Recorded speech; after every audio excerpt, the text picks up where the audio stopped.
I thought it was super interesting to listen to. And I think, for some people, it may take a second to sort of get past sort of the usual way in which these kinds of stories have been told, mostly because we listen to things that are more modern.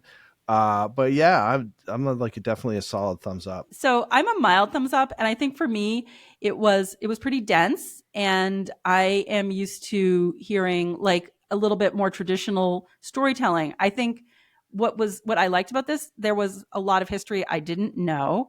I thought it was really interesting to go back and hear about, what was happening in New York City when the police were, evolving.